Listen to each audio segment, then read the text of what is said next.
If you're concerned a loved one is starting to develop dementia, you might soon be able to ask their car. Yeah, I said car. According to a new study from researchers at Columbia University, signs of dementia can show up in driving habits and can be detected in older drivers with incredible accuracy using data captured from in-vehicle cameras and sensors as well. For more on this, CTV science and technology specialist Dan Riskin is joining us for another edition of This Week in Science. Good morning. Good morning. How does this work? Okay, so for 4 years, right before the pandemic, 2015 to 2019, about 3,000 adults in their 60s and 70s had monitors in their cars. And when it started, they were all healthy. But over the course of those 4 years, about 60 of those people developed either mild cognitive impairment or dementia. And so the question was, does that show up in their driving? And could a predictive model alert a family or the person themselves when those signs start showing up? And so that was the design of the study. So researchers could predict dementia in older drivers with 88% accuracy. What were the most predictive variables here, Dan? Yeah, very interesting. So it wasn't just the driving. The demographics helped. So if they knew the demographics of the driver, the model could predict with about 30% accuracy. If they just looked at the driving, which is, how hard are you hitting the brakes? How quickly are you turning?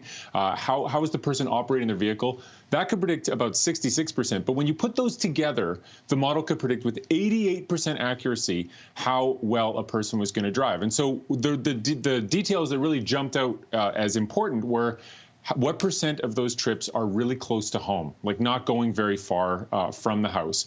What percentage of the trips are very short in duration, not taking long drives? And then the other piece, which I think resonates for me, is hard braking events, where a person just slams on the brakes with these huge decelerations.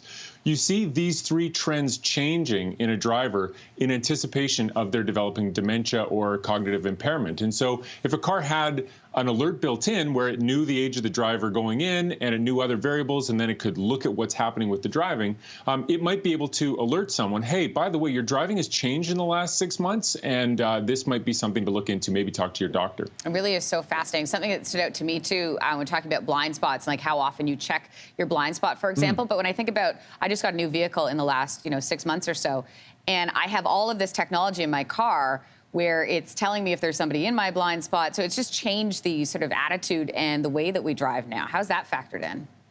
Yeah, I think a lot of people are nervous about that because there's no reason that the data have to be given to you first, right? So if your car, for example, were collecting a whole bunch of data on your driving habits, maybe those data get sent to the car company first and say, hey, by the way, this driver has got issues. Or maybe it goes to a government agency, or maybe it goes to the insurance company. This is a hole where, legislation needs to be in place to make sure that when data are collected about you in your own vehicle, that you own those data and that they can't be given to other people. But if you do control those data, or if your family has an agreement that, yeah, Grandpa, you can keep driving for now, but we're worried about this issue coming up in the next decade, so let's put something in place that can help us watch for it and help us see when it's coming, then it could be a net benefit. So really it comes down to using this technology responsibly. It can be a good, but like any technology, it has to be used properly. Yeah, and those conversations around privacy for sure. Dan Riskin, always good to see you. It's fascinating. Thanks. Thanks a lot. Hey, thanks for watching. If you liked this, be sure to subscribe here, or you can check out more Your Morning videos right here.